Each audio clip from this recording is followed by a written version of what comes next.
when there's two other players there, you don't get tons of options. And oh no, the llama going for a swim, but Cease chasing it down. He found it way out there, and this is going to be such a huge boon. He's going to be able to convert on that. And I mean, we talked about it, having to piece control your llamas these days, but the benefit is going to end up being massive. That exotic chug splash cannon being so valuable regardless of the game mode.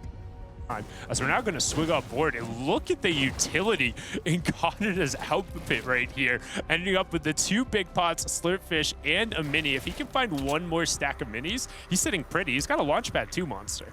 Yeah, not only that, he's built a massive base here, all recycled and then refarmed back up. So sitting at max material cap, absolutely need to. And I think if he's able to get the early surge and not be forced into an unfavorable situation, he could make it work with that loadout. But now that everyone's kind of posted up, teammates, if you will, in a different setting are landing next to one another. That just means they're probably going to clash first as well too. So, you know, we're going to see some big engagements here. And all it takes is just one moment. You might think you're safe. You might be in the same POI with somebody for 3 or 4 games in a row, but that played in those qualifying games, pushing their way, ranking their way up. The top 10 got to play here today in the FNCS All-Stars. Now we get to see everyone go head-to-head here, but with Surge being active, Sundown, you already know that this is going to force more and more fights. And look, there it is. Naj trickles his way back under. He's one of the 13 players who has to get into a fight. He turns to his left, there's a player there. Turns to the right, another. Up above, it's Off coming down to take a fight, and he gets clipped off. And again, it's because you have to fight. You cannot sit idle. You can't just be content. You can try to wait it out, but then there's not really anybody who's forced to end up going and making a play. As we're going to catch a nice little replay here. OMG, me too. Nosh finding a couple of great shots through the side. They're going to be able to pick that up. And now he's finding some shots on Cease. And who takes the best opportunity, right? Who takes advantage of the opportunities that present themselves when they do? Mars on the other side. Mars is a legend, right? As far as his solo competitive prowess goes. And I feel like what's been holding him back up until now, it's the pressure of competition. It's the pressure of being in the limelight. But back into solo setting without a trio, maybe now it's time that this could be his time once again to rise to the top.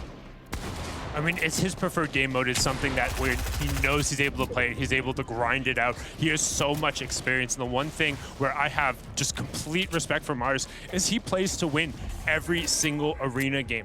That's so incredibly difficult when every single game, just maintaining that discipline, knowing that you don't need to overpeak, go for that, trying to maximize your efficiency. It translates to tournaments, and he's been able to pick up W's and pick up high placements in some of those cash cups, in some of the solo events because of that discipline. Eventually, we talked about it, you have to have that perfect day. You have to put it all together. But when you practice all the time, granted, arena compared to a tournament is a completely different skill level. I mean, I could consistently get top 5 at arena hiding in a bush most days. Shout out to the plus 4K point club. For right now, we're gonna get a nice little replay here as Stretch gets pushed into the box. It just obliterated. And that's what I was talking about in terms of that epic tack onto Snake except oil there.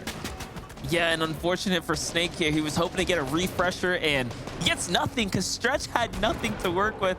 Not a single extra piece of ammo to work with. And that leaves Snake in still a rough position, rough spot. But that shotgun, man, the tactical being upgraded can definitely go to work. Day's going to get taken out by Thatch here. And all of a sudden, we're losing a lot of our favorites that we wanted to keep an eye out.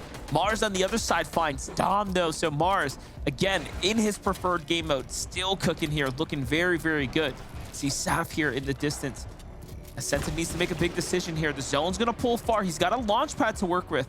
But so potentially do these other players that are here. Let's be honest. Most players, it's just so common to find launch pads nowadays. Nero here. Has to decide. Wants to go on foot or recycle the one nearby.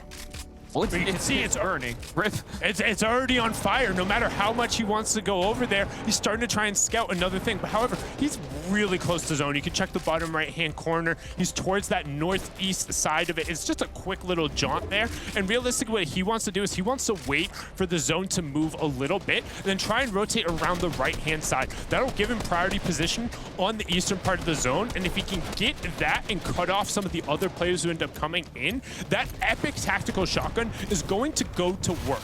And as we've talked about it, Monster, these loadouts, I don't think we've seen an epic or legendary pump yet on a single player. I mean, we've seen 2 epic tac shotguns, but really that's it. There's not a lot of power weaponry, so the players who are going to be able, we know Miro has one, we know Clix was able to pick one up on his refresh. We're just now into the top 50. That's the 2nd placement threshold just now ticking over with the 5th zone closing. We're into the moving circles, but Bizzle won't get to apply any of that veteran experience to the first late game. He falls there in 47th as 5th zone closes, and Edgy right now trying to get a little bit of harassment and pick up a cheeky AR Elim onto Orzvivo, who looks like he's gonna fall, but it's Mega who ends up getting the 2 points and the credit for that one. Yeah, Mega's gonna go ahead and find one. Degen seems to be the eye in the sky here, as he might be maintaining the best position here, but notice cones are closed on all bases from up above because launch pads are in full effect. In these end games with how many players are alive, it doesn't matter how good your awareness is, the likelihood of you being landed on is so high, and it can happen in a blink of a moment. All of a sudden you let your guard down and bam, someone's inside your box with a tactical shotgun, and that is all she wrote. Zaf on the other side, though, barely any ammo to work with. Look at Mega trying to play smart here. He's going to work his way around the outskirts for some extra loot. Seems like he's desperate to pick some up, but Flopper's there in the distance, and of course the Chug Cannon. And his strategy spoiled. Someone's shooting at him. He's been spotted out.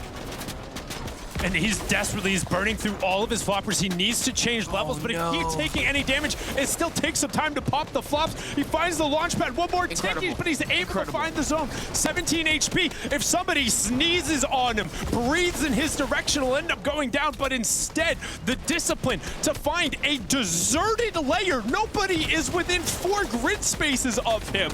Boxes himself up, but with 23 builds and just 1 launch pad, he's gonna need to continue on this side. That's where the position plays such a huge point. He's gonna look for a refresh. He finds the code into Accept's box, immediately refresh it. Accept backs him up, but Pamsto is gonna be able to find it.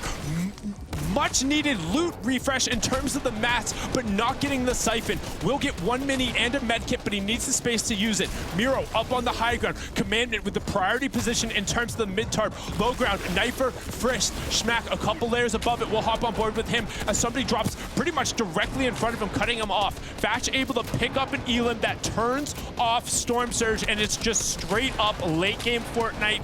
We have 2 more circles after this one closed. Canada picks up Oki, says Illis, ends up getting, oh my god, me too. Snack with just 5 builds, drops down to check the low ground, ends up getting a huge shot, but nothing doing afterward as the epic tack will pick him up. Goes Blake being the one to get him there. We'll swing back over to Scented, who's gonna try and time this medkit and then use the pepper to make a back of zone play. Yeah, and remember, those peppers also here for whites as well. Mero's going to be coming in super late out the zone, and it's Agers who has the high ground right now. Commandment still in this game, though. Kanata, if you were rooting for him, is here as well. And down comes Agers looking for anything. Senta gets clipped off by Kanata now. Kanata at 5 eliminations here, ladies and gentlemen. This is massive, and he's approaching his top 10 here and now. Another medkit's going to come out. Desperate to find any HP, but instead, the refresher, the siphon, as he pops one in the mouth there. It's Aspect. Down he goes. And Kanata, you know, he's just lighting up this feed here, and all of a sudden, we're in a top 10. And he's not done yet here, Sundown. Look at this. He's gonna piece up Fatch. Hello, 180. The cone comes in. He's caught there, too. Down he comes. Kanata, don't stop. Keep it going.